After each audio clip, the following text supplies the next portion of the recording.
Agora, nós saímos de São Paulo e vamos ao Rio de Janeiro para conversar com o Fernando Molica sobre o mesmo tema.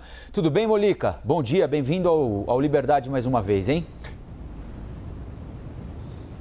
Bom dia, Rafael, bom dia todo mundo. Bom, Molica, queria que você falasse um pouquinho então sobre essa decisão do Ministério da Saúde de reduzir a quarentena para assintomáticos, para quem tem sintomas leves. O Ministério da Saúde se baseou em questões técnicas, diz que nos Estados Unidos e no Reino Unido estão fazendo a mesma coisa. A preocupação com o momento político, esse ano tem eleição, com a economia do país também, isso deve permear uma decisão dessas?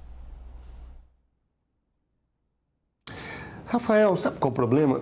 É muito difícil tomar uma decisão, é difícil até dar opinião se você não dispõe de todos os dados. Por exemplo, acabei agora de dar uma olhadinha, nesse minuto, fui no site do Ministério da Saúde para ver ali o painel coronavírus.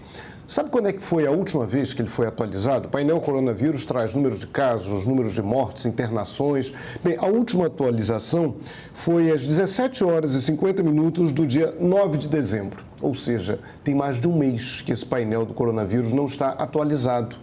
Então, e isso é muito complicado. É muito complicado, você não tem uma noção oficial do número da evolução da doença. Então, a gente não sabe como é que a doença está evoluindo. A gente sabe, até por depoimentos, por conhecimento pessoal, redes sociais, amigos que ficam contaminados, colegas de trabalho, a gente sabe que está crescendo muito. E há depoimentos isolados de redes estaduais e redes municipais de saúde. Mas a gente não tem noção do total da evolução da doença. Aí fica difícil.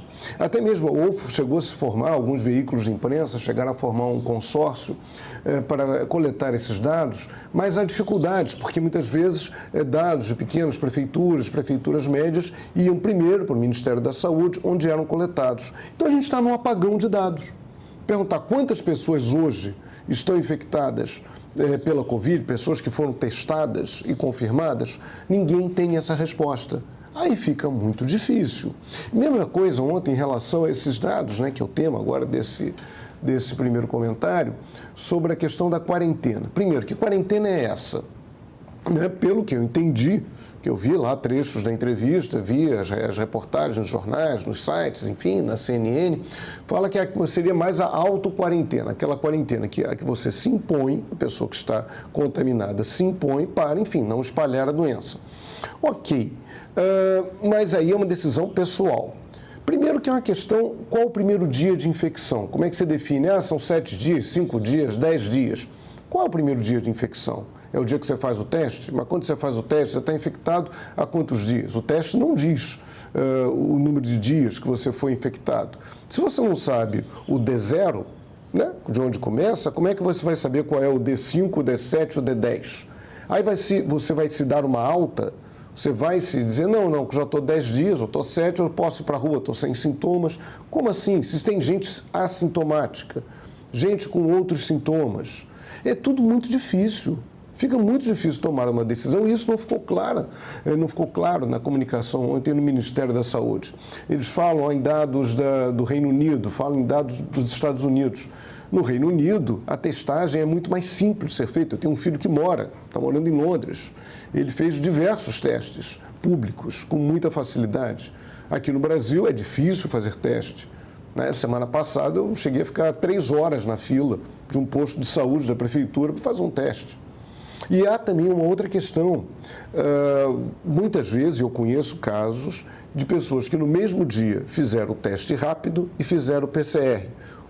O teste rápido deu negativo e o PCR deu positivo, ou seja, as pessoas estavam infectadas, mas receberam o resultado negativo do teste rápido. Esse é o pior dos mundos, porque a pessoa recebe o diagnóstico negativo, acha que não está com a doença, continua a circular por aí, então leva a doença adiante. Então, assim, nada contra a diminuição de quarentena, nada contra... claro, é chato ficar dentro de casa, é desagradável, é ruim para a economia como um todo. A gente está vendo problema aí nas companhias aéreas, no comércio, enfim, é um horror essa situação.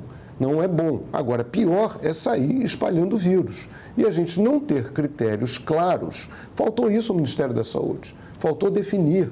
Por que 5 dias? Por que 7? Por que 10? Por que não 11? Por que não 12? Fora que o organismo é diferente. O meu organismo é diferente do seu, é diferente do organismo de cada espectador. Cada um de nós tem uma reação, o vírus trabalha em cada um de nós de uma maneira diferente. Enfim, nada contra. Tudo que a gente puder fazer para diminuir diminuir o isolamento, diminuir o risco, é ótimo. Agora, é preciso que isso tenha um critério, não seja na base do acho que, do chutômetro. Aí não dá. E assim, esses critérios apresentados ontem não me convenceram, não estou sozinho nisso. Ontem também eu vi na CNN a entrevista do cientista Miguel Nicoleles, ele também foi nessa mesma linha.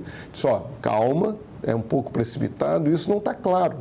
Tem que ficar claro, vai ser testado, a gente vai ter facilidade de teste, é um teste eficiente, a pessoa vai ficar 10 dias em casa ou 7 dias, aí vai lá agora, se sair agora vai pegar uma fila danada aqui do posto da prefeitura para fazer o teste, ou então vai pagar 200, 300 reais para fazer um PCR, e aí recebe só no dia seguinte. Enfim, queria ter mais dados, é muito difícil dar opinião se você não tem uma posição específica. Rafael. Mônica, além da forma como a Ômicron age no organismo da pessoa infectada, a vacinação, é claro, protege o indivíduo contaminado, não é? De que forma você avalia o nosso programa de vacinação? Estamos nos preparando para entrar numa outra etapa, né?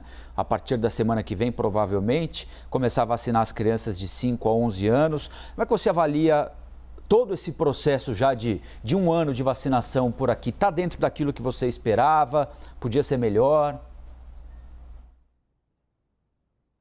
Olha, só não foi melhor porque o governo federal empacou, né? Na verdade, o governo federal sabotou o programa. Te lembra que o ex-ministro Pazuello, em dezembro do ano passado, estava questionando o porquê da pressa em vacinar, por que essa angústia toda. Enfim, demorou, né? O programa de vacinação pegou no tranco.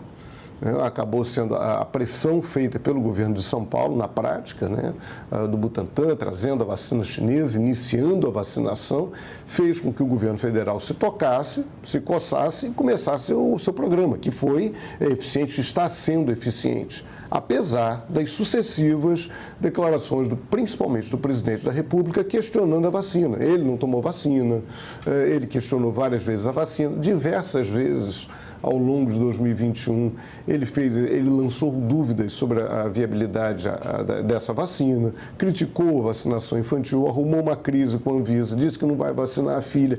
Isso gera dúvidas na população. Fora que no momento em que a vacina começou a fazer efeito e os casos começaram a cair, muitas pessoas se despreocuparam, não voltaram para a segunda dose, né? Porque às vezes tem dinheiro, passagem, né? Tem que faltar o trabalho, demora, enfim. Não houve estímulos, não houve campanha eficiente para isso. Então a campanha está indo bem, mas poderia estar muito melhor. A gente poderia estar num momento bem mais tranquilo no Brasil agora, se todo mundo já tivesse tomado a terceira dose. Rafael. E cá, a gente volta a conversar já já com mais assuntos importantes desta terça-feira. Daqui a pouquinho, Liberdade de Opinião de volta com Fernando Mollica, com Boris Casoy.